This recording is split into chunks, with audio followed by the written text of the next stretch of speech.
danza que está El Borracho, Bocamonte, El Gusano, no son las canciones que se van a usar. Recuerda que son muestras porque vamos a ser bastante precisos.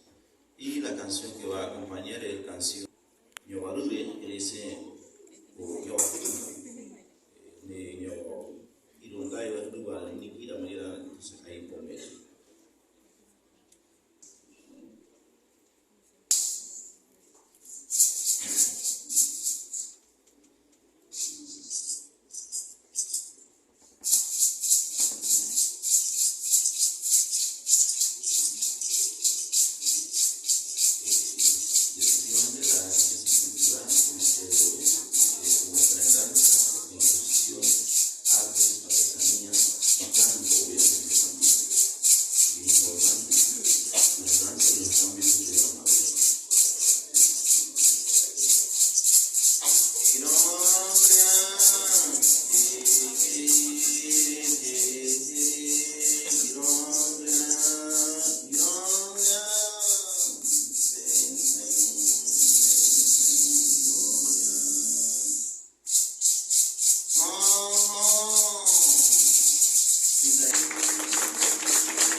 Por otro lado, como ustedes ven, la expresión, el mensaje de la comunicación del pueblo originario va en danza, eso en contraste con la naturaleza.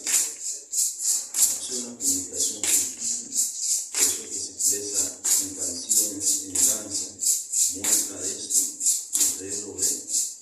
De tal manera que eso hace que la riqueza cultural del pueblo originario sea una riqueza tan bella.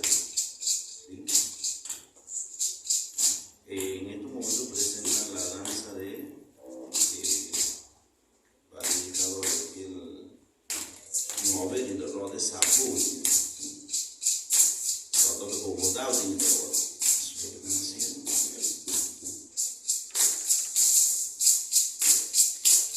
También hay otras danzas como por ejemplo el Galombrix, la danza del Caracol, y otras danzas también que se han hecho. En estos momentos estamos viendo una muestra.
en términos palabras nosotros